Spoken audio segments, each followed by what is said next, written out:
Alright, so we've talked about classical economics and Keynesian economics. This last movie, we're just going to go through a few other vocabulary terms that you should take some notes down on so that you can get them right on the quiz. These vocabulary terms we'll talk about through the rest of the year as we talk about some of the solutions that the government has tried to help the economy. Sometimes it's helped, sometimes it's not. We're going to talk a lot about that coming up. And then you can even know what they're talking about on the news now because they use the same terms. Let's talk about this. First term, you're writing this down, balanced budget. What is a balanced budget? Well, that just means that you spend less than you earn.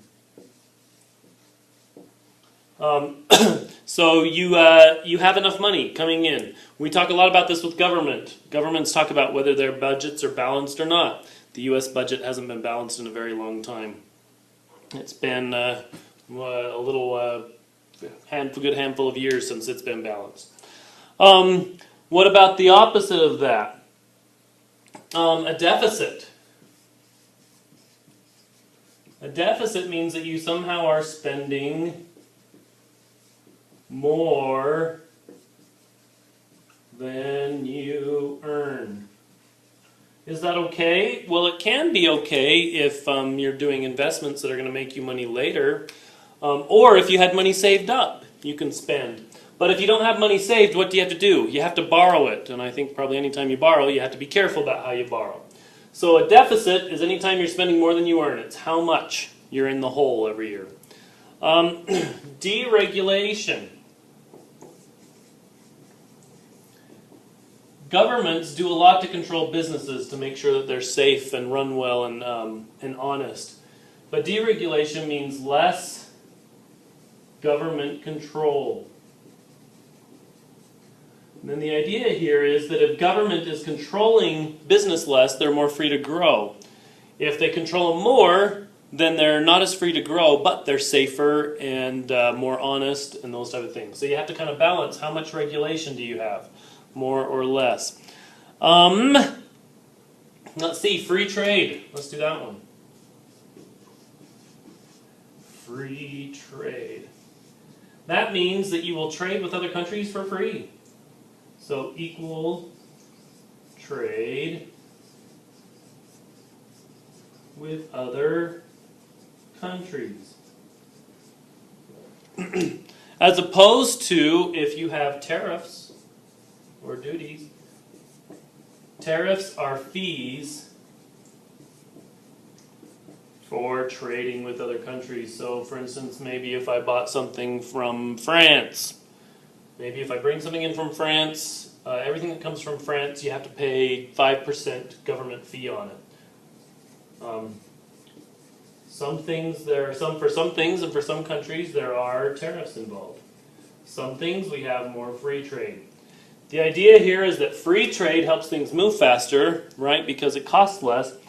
But sometimes that isn't good for your own country to have cheap stuff coming in. So this kind of maybe can help protect jobs or protect the economy in your country. Let's see here. What else do I need to do? We talked about an economic bubble. So hopefully you know that one. That's when things are getting too good and it's going to pop. When things are way above the equilibrium price. A bubble means they're way above the equilibrium price. But let's talk about a recession.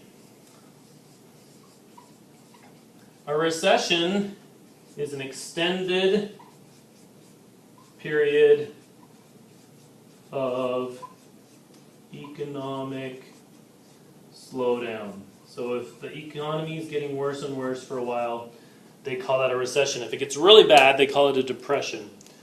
Usually a recession is if the economy, if jobs shrink for at least half a year or longer.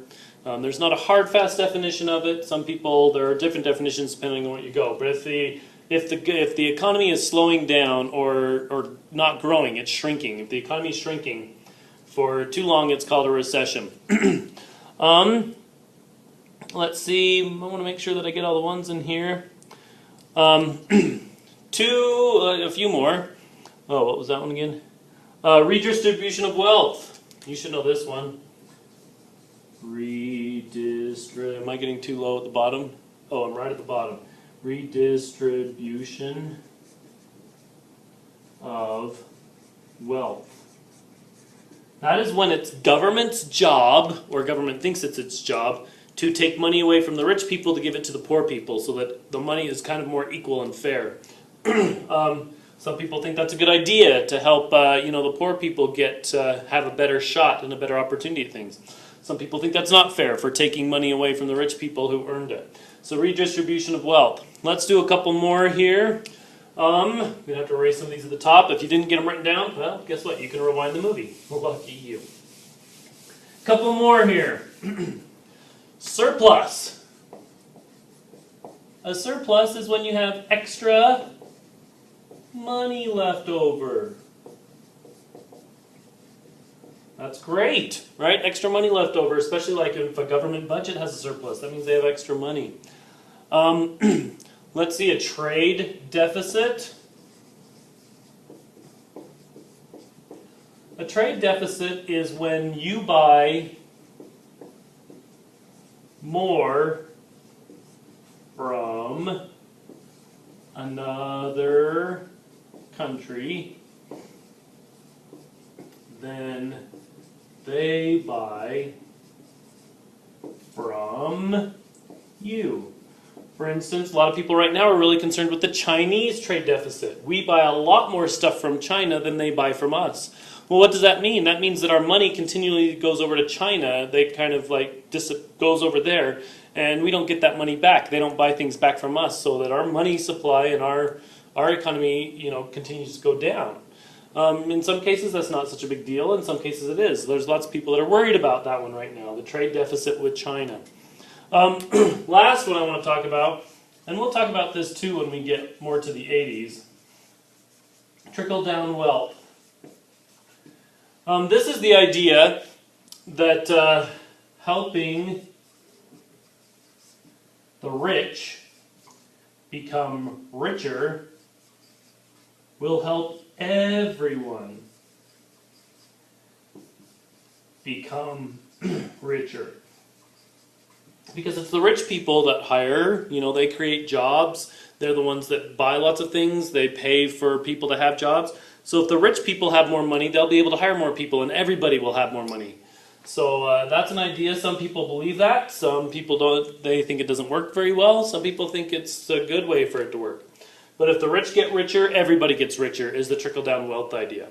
So have those definitions. We're going to talk about this more when we get to the 80s, because that's a Ronald Reagan idea. Have these notes with you in there. I guarantee you they're going to show up on the quiz. But also more than that, you're going to want to know what they mean as we talk about it all year. So kind of a heavy economics lesson, this chapter.